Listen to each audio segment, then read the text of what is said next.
Yep, that's me. Hiking through the heat, wind, and occasional sandstorm in the Jordanian desert. You might wonder why someone would choose to do this. Well, I guess we will have lots of time in this video series to figure it out together. First, let me tell you a little about the Jordan Trail. The whole hike leads you from Qais in the very north of the country until Aqaba, which is a city right at the Red Sea. If hiking the whole thing, you will walk approximately 675 kilometers. Doing that, you walk roads and trails that are used since thousands of years by Nabateans, Romans, Byzantines, Bedouins, and a lot of other tribes and nations. You hike through landscapes that are so unique and beautiful, you will forget that you are constantly dehydrated, and you will explore the remains of thousands of years of human history. All that while experiencing the unmatched hospitality of the people that call Jordan their home. I opted to do only half of the trail, the southern part, that will lead me through one of the driest deserts in the world, from Karak to Aqaba, around 360 kilometers. That's without any detours, of course. What do I expect of this trail? Well, I'm not sure. I have never done something like this. If you follow this channel, you know that I'm a kinda experienced long distance hiker, but I never did such a partly very remote trail through the desert, alone and unsupported. I also never put such effort in the planning of a hike. I spent many days planning the route, optimizing my equipment, making sure I know when and where to get food and water and for how many days it has to last. I was prepared, but still nervous. That being said, the first 4 days from Karak to Dana is mostly for acclimatization. I will walk through settlements and towns at least once a day, and only after that the trail becomes really wild, with no town for up to 5 days. I spent a few days in Amman and Irbid before heading to Karak, and after arriving there, I spent the day before starting the trail for a proper visit of the Karak castle. Karak Castle is a large crusader fortress at around 1000 meters above sea level, overlooking the Wadi al-Karak and key historic trade routes between Damascus and Egypt. It was built in the 1140s under Pagan the Butler of the Kingdom of Jerusalem and became a major crusader stronghold east of the Jordan River. One of its most infamous rulers, Reynald of Chatillon, used it to attack Muslim caravans, provoking conflict with Saladin. Saladin besieged the castle several times before capturing it in 1187 after the Battle of Hattin. Known for its massive walls, underground passages and rock-cut structure, Karak was later expanded by Ayyubid, Mamluk and Ottoman rulers. Right, enough of history, back to the present, where I'm just about to start the trail. Are you guys ready for 360 kilometers through the desert? Because I'm not sure if I am.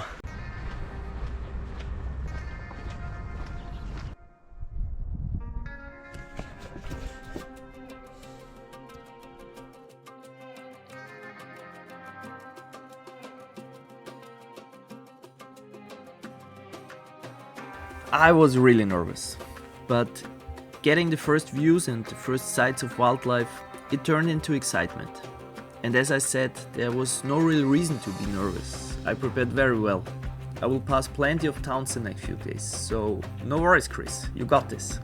Yalla, now enjoy the trail. On this stretch I came across a bunch of ancient villages and settlements.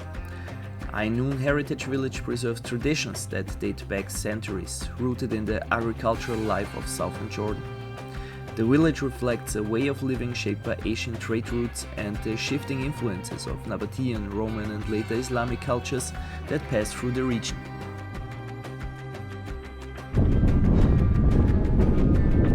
Soon afterwards, I had the first of many confrontations with shepherds and farm dogs.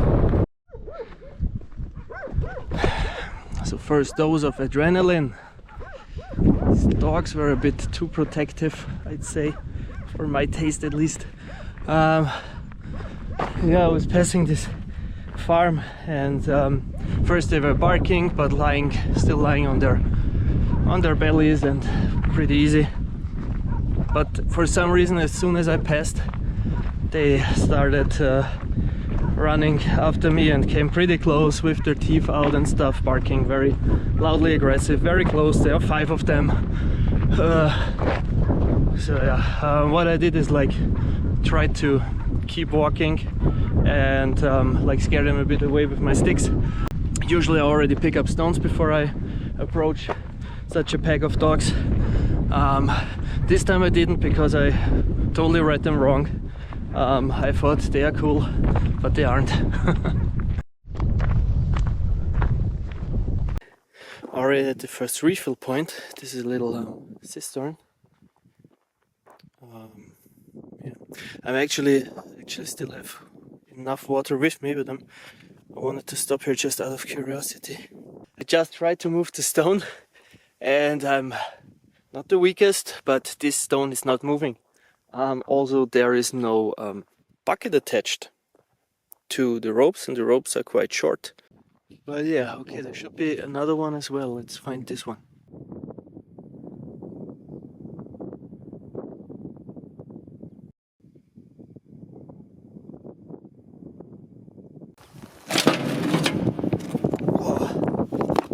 That doesn't sound pretty full. Let's give it a try. Okay, there's water inside. Did you see it? Did you hear it? There's water inside. Still, there is no bucket. So this is good to know. I'm really happy that I have still enough water with me.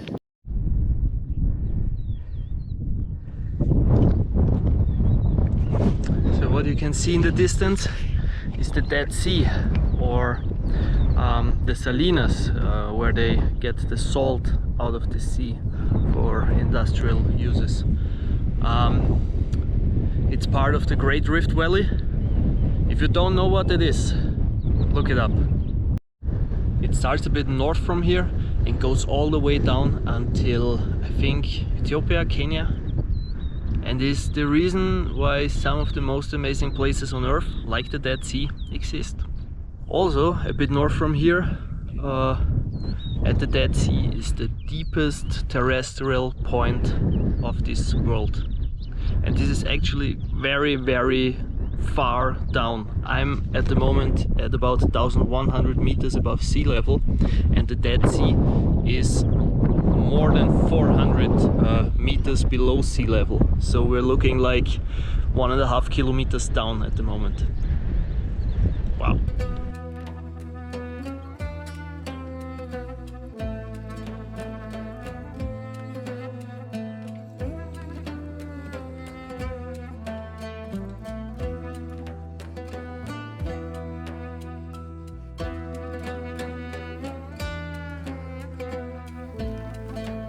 Honestly, the dog situation on the first day started to piss me off.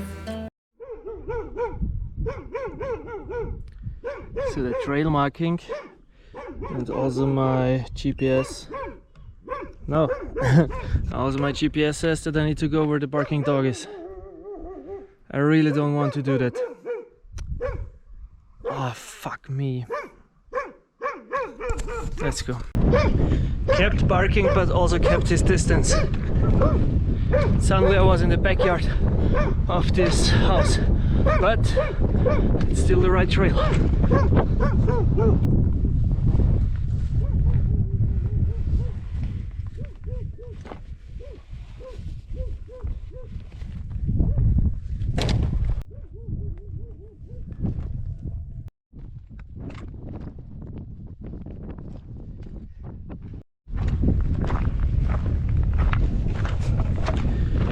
So I had the first little break. I already did more than 19 kilometers. The trail is sometimes quite tough. You often don't exactly see the trail, but luckily there are most of the time it's well marked. You have to take care because it's slippery. There are smaller and also bigger loose rocks. So now with the sun, you see, I'm I'm very sure now that I will arrive at the place that I choose to camp at, that I will arrive there before it gets dark, which is great.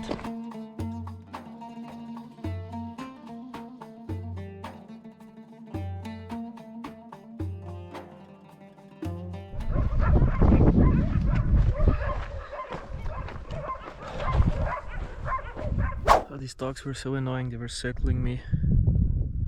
I had to like make a little detour to go out of their way. There was suddenly like 8 dogs. I hate dogs. I hate shepherds. I hate everybody. I'm looking forward to the desert. I hope there are no people. Just me, wildlife. Beautiful.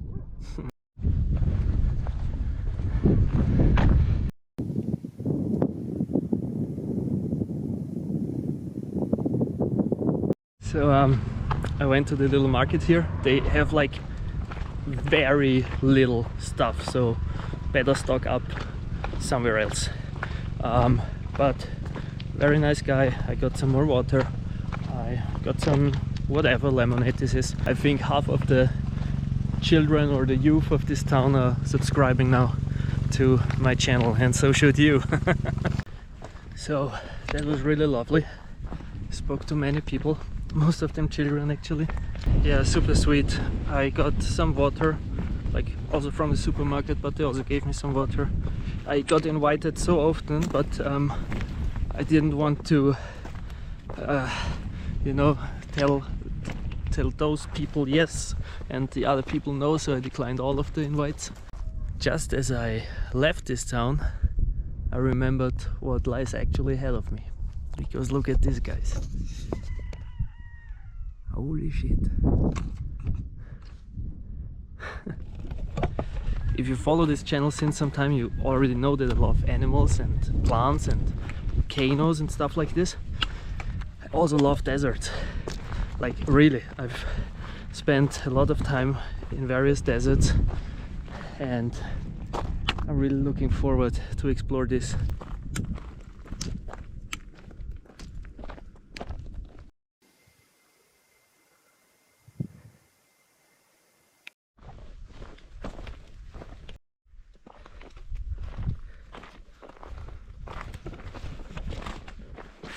That looks absolutely amazing. It's a bit slippery and steep, so I'm happy I have good shoes with me. Ah, it looks so beautiful. It's only, I think, about 1 kilometer left. I wanted to take a break, and snack something, and also enjoy the landscape. Guys, welcome to my crib. So I reached the camp spot. That's my tent, sleeping mattress, sleeping bag, a lot of random stuff. I will try to keep all my stuff in my tent at all times, because there are snakes and there are especially scorpions, and they are all nocturnal, and I don't want either of them in my shoes or any other stuff, so that's why I try to keep all my stuff closed and inside. Right, now let me show you the most amazing thing about my new house. Look at this view. So I'm having dinner, goulash. Doesn't look so good obviously, but it tastes great. I brought it from Austria. I didn't buy it here, they don't serve goulash. And there's a lot of stuff going on, like there are multiple cars trying to climb that steep stuff, and it's pretty fucked from the rains, so they struggle a lot. So this is my evening program: food and watching people wreck their cars.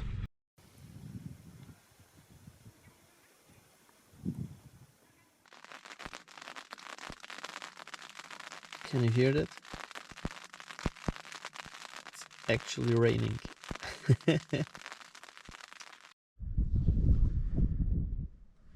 Good morning, guys.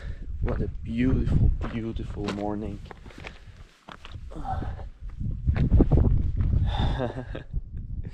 Wow.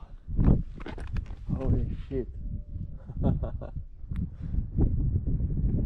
Wow. My first night wasn't the best. Even though I tried to sleep early, I woke up plenty of times, had weird dreams about dogs chasing me, and the wind that got really strong also contributed to a noisy night. Nevertheless, I was prepared for a tough day and the first wild water source that I should reach after around 6 kilometers.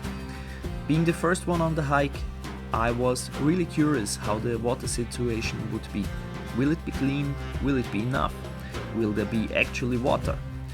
All I got was a mark on my GPS maps and a note on the official Jordan Trail website. So what you can see here is definitely shit of a carnivorous animal. It could be a dog, but because the dogs here eat basically everything, they are not fed like you're used to dogs being fed in Europe, for example. But also here are wolves, the Arabian wolf. We have hyenas and we have jackals. All of the three are absolutely not harmful to humans. I still have a bit of hope that I can see at least one of the species, especially in the Dana nature reserve. No worries about big animals here. If you see them, you're actually lucky. The shepherd dogs are the actual problem here.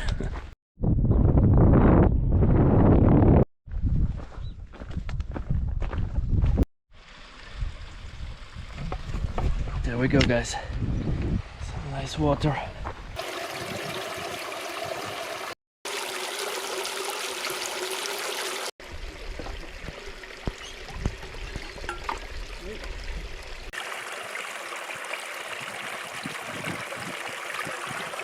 Oh, I filled up all my stuff. Obviously, I'm not gonna drink this water just from here directly.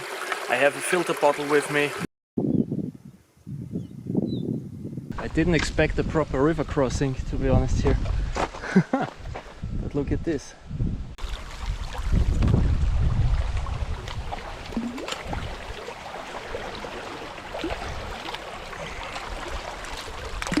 Yeah.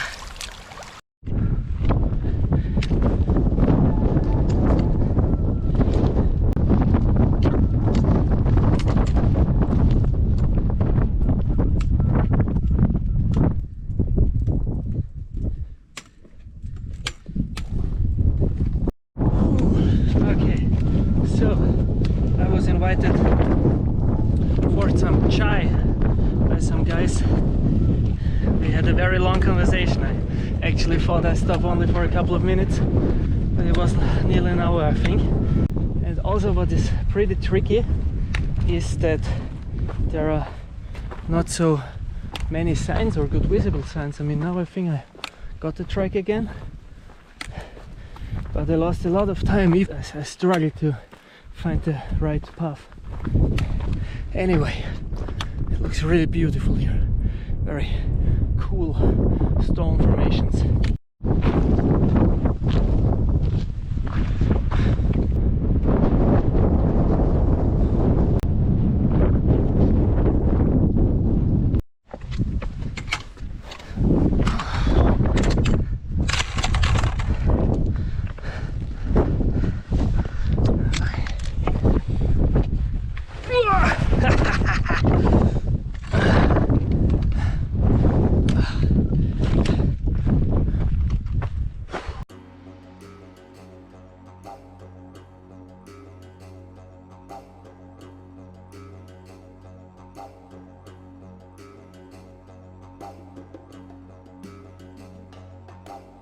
This was the first time that I felt really remote. Even though I wasn't far from the farm where I met the two young farmers, I still felt like in the middle of nowhere.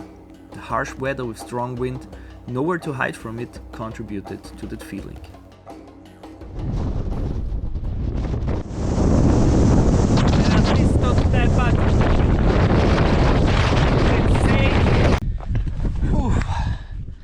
I'm not sure if I could show how bad the wind actually is, but it's so bad. The trail is actually really easy now, I would say, but I have to lean against the wind to keep walking kind of straight. There were a few boughs where I thought I fall down. Crazy. Now I stopped here, a bit hidden, to apply some more sunscreen, empty my shoes and check out where I actually am, but I'm afraid still missing a lot of kilometers.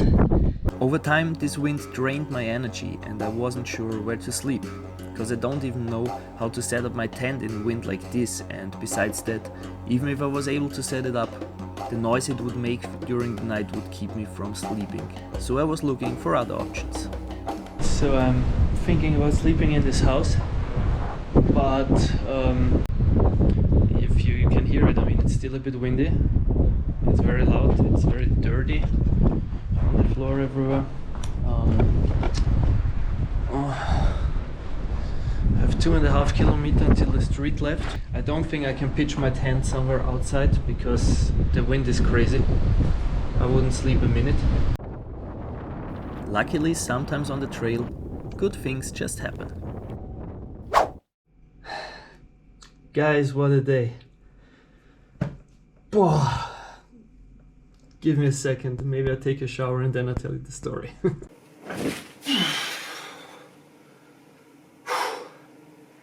Okay, listen, I had a shower, I'm back to life. I was looking for a place to pitch up my tent. There were a couple of abandoned houses, but then the neighbors of those houses were not abandoned. I didn't really want to go there, so I didn't even check them out. Then I continued to not find a place that is properly sheltered from the wind. So I checked, it's only 4 kilometers until the first town. So I decided, okay, it's not that far. I can either walk it, or what I was actually hoping for, on the road, that someone will take me with them. But this road wasn't busy at all. Finally someone stopped, and they were really nice. I told them where I want to go and if they know a hotel there, and they said yes, all good. It was all nice from the beginning on, very friendly. But the conversation went a bit weird. Like, they were not unfriendly, or I didn't feel threatened or anything at any point, but it was a bit weird, annoying, because they asked me which religion I have, to what I answered I don't have a religion, and then they told me, yeah, it's important to have a religion, especially Islam, of course, and well, yes. They were talking a lot and blah blah blah, and we were driving very slow the whole time. They were talking, and then we stopped in front of a mosque, and I thought, like, oh my god, what are they doing? Will they carry me into the mosque and ask me to convert or whatever? But it turned out they live there because they are some, I don't know how to call it, I'm sorry, but they are some important people, or kind of important people who care for the mosque or something like this.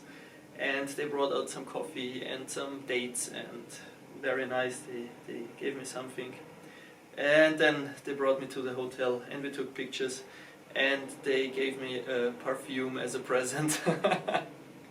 Wow. And then they brought me to this hotel. I paid 25 dinar, I don't know. It's not the best, but in this town, or there aren't many accommodations, so this is, I think, the best I could get. Right, I already had a shower, and now I'm gonna go and have some food.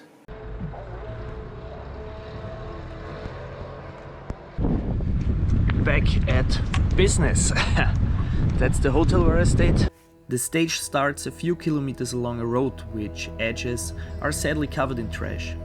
It also means that locals will pass you and honk at you to say hi or ask you what the hell you're actually doing here. Thanks to the guys who took me with them yesterday, I already skipped a few kilometers of my planned stage for today, so that made it a rather short one. My initial goal was a spring right after the ancient town of Matern, but now I'm left with the option to prolong the trail. Well, you didn't miss much. I was basically only walking along the road. Now I'm in a, you can hear it, in a kind of wild area. I'm just crossing this hill, I think, and then go back down again. What you can hear me are sounds of Presslufthammer. There is a quarry. Right, having a little breakfast now.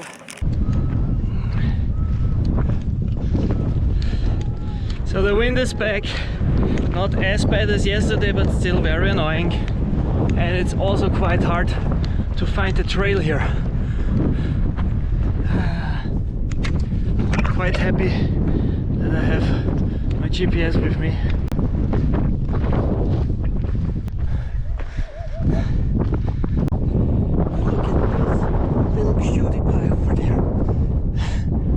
A bit scared because I stepped more or less over it, like I was stepping there, and I didn't expect tortoises here, to be bloody honest, but why not?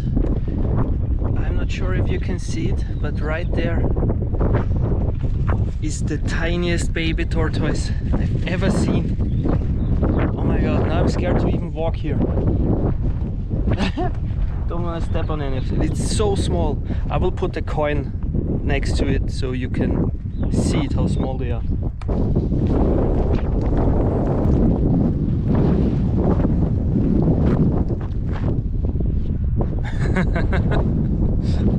Okay, so this dog is following me. He keeps his distance, he doesn't bark, I'm fine. But he follows me, and as soon as I think you can see him walking now, and now there he stops.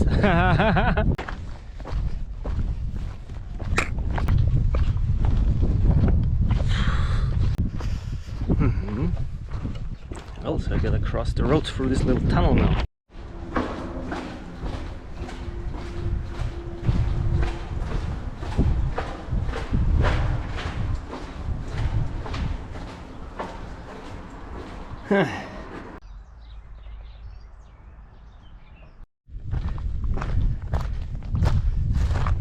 So while trying to cross the Wadi, I found this, probably you can see it, this is a cone-headed mantis, probably. Not exactly sure which species. I nearly throw it off the stone because I did not realize it's an insect. There it is, beautiful. Matan, and tomorrow Dana. Yes. Okay, one second. And of course, I also made friends today.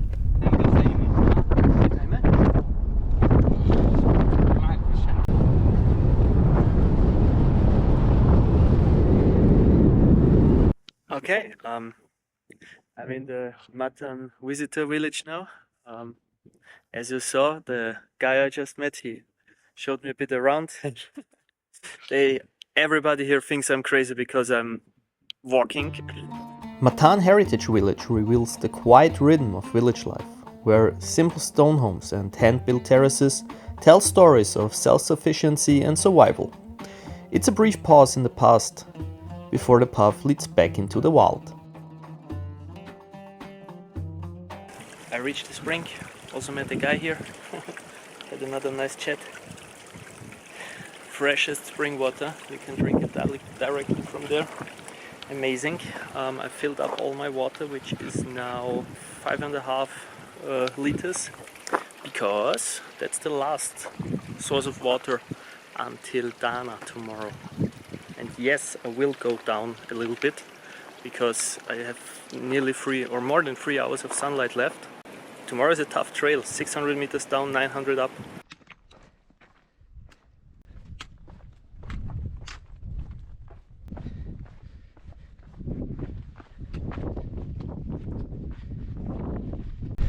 It's tough, there are a lot of loose stones. I already fell once. Something that the guy I met also said is that I should take care about the wild animals. Little does he know that that's what I'm here for. So we are close to Dana. So here are jackals, wolves, hyenas. If we're lucky, we see some. On this day I just saw a couple of birds and had to be happy about the flora for now, which is absolutely amazing on its own.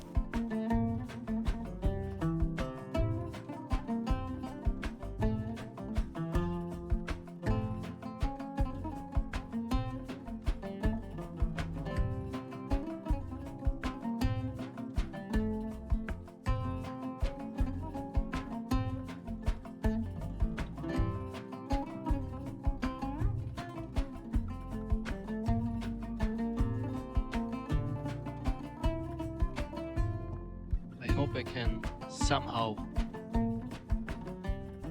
give credit to this insane landscape.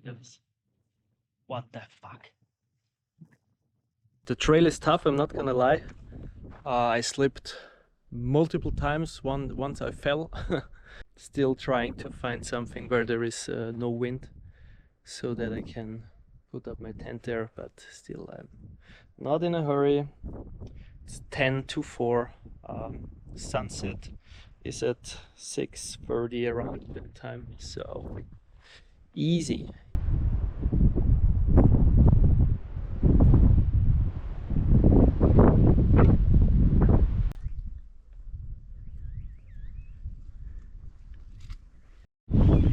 So I thought I had a really nice camp spot, but on the other side of the wadi there are shepherds.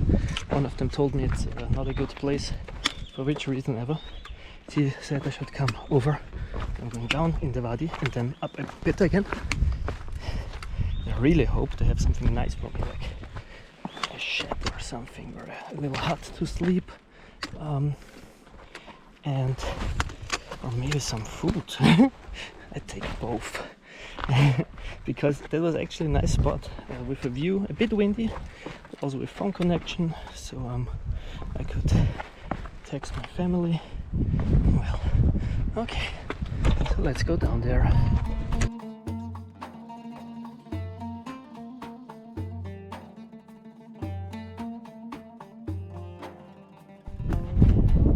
Oh, okay.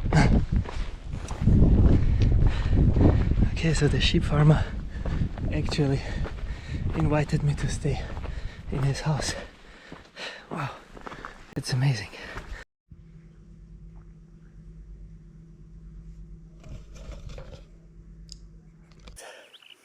What a night. Okay, I already started day 4. I spent the night in the little shepherd's hut you can see behind me. Do you? I'm not sure. I got invited from Yusuf, very very nice and generous guy. It's his little farm with his goats and sheep. And I wanted to pitch up my tent on the other side of the wadi of the canyon. Then he yelled at me, said I should come, that there is not a good place. And then he invited me into his hut.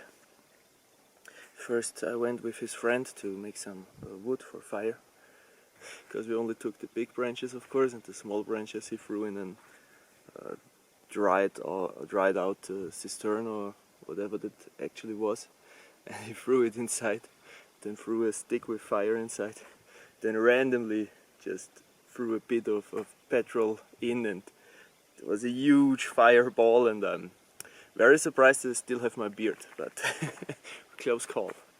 Oh god, then a shitload of friends of Yusuf came, and it was fun and also very random because none of them speaks proper English. So yeah, at times it was a bit much, but overall they were all nice guys, and it was really funny.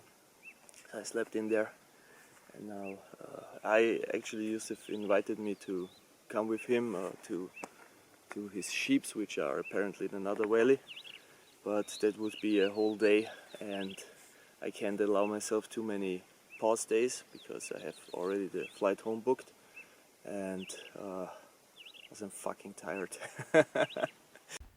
This was the first day where the heat kinda became a problem, or at least challenging. So I was happy for every shadow I could find.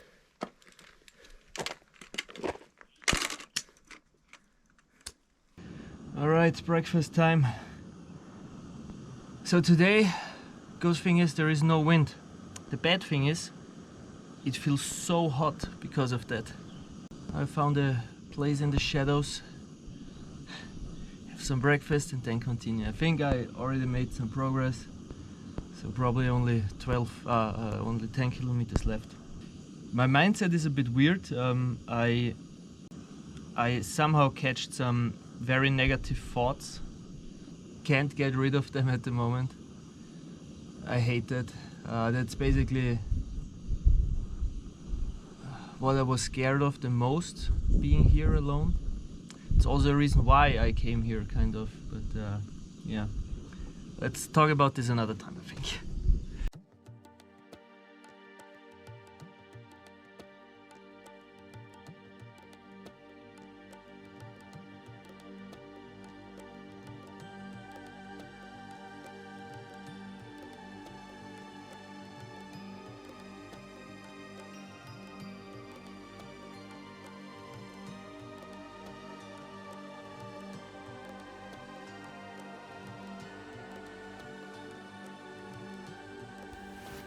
As I got closer to Dana, the wind got stronger again. I found another Greek tortoise friend and I got this insane view of the Dana Valley, which my shots will never do justice to. But the real life view was so impressive, it made me tear up a little.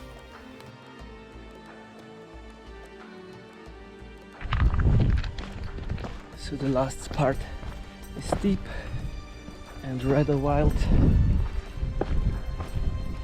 Still very beautiful with this insane view of the Vadi, and this is actually where I'm gonna walk into tomorrow. The Dana Nature Reserve, the way wilder part of the trail. I hope at least, and I also expect more solitude. Because as thankful as I am for all the nice people I met and their hospitable culture and kindness they showed towards me, I came here to be alone, to confront myself. And that's what I hope to find more of after Dana.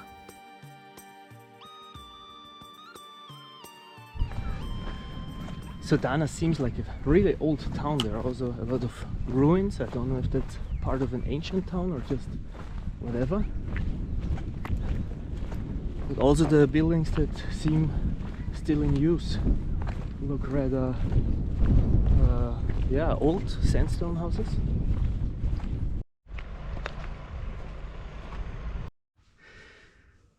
Okay guys, I got this very nice room, a very nice hotel. I thought I got a big bed. I also get a small bed. Very simple, but I have power sockets, everything I need. But the most amazing thing is,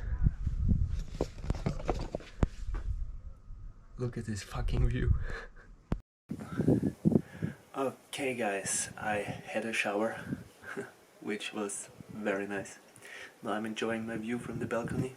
This is also the point where we're going to cut off the first part. I finished the first section from stage 501 to 504, and from today on I will hike section number 6 until Petra.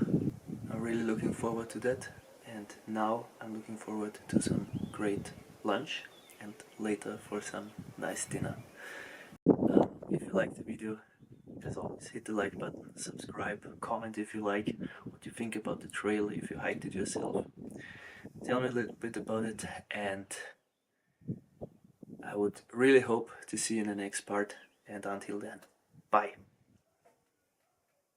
Did I fuck this up now? Bye.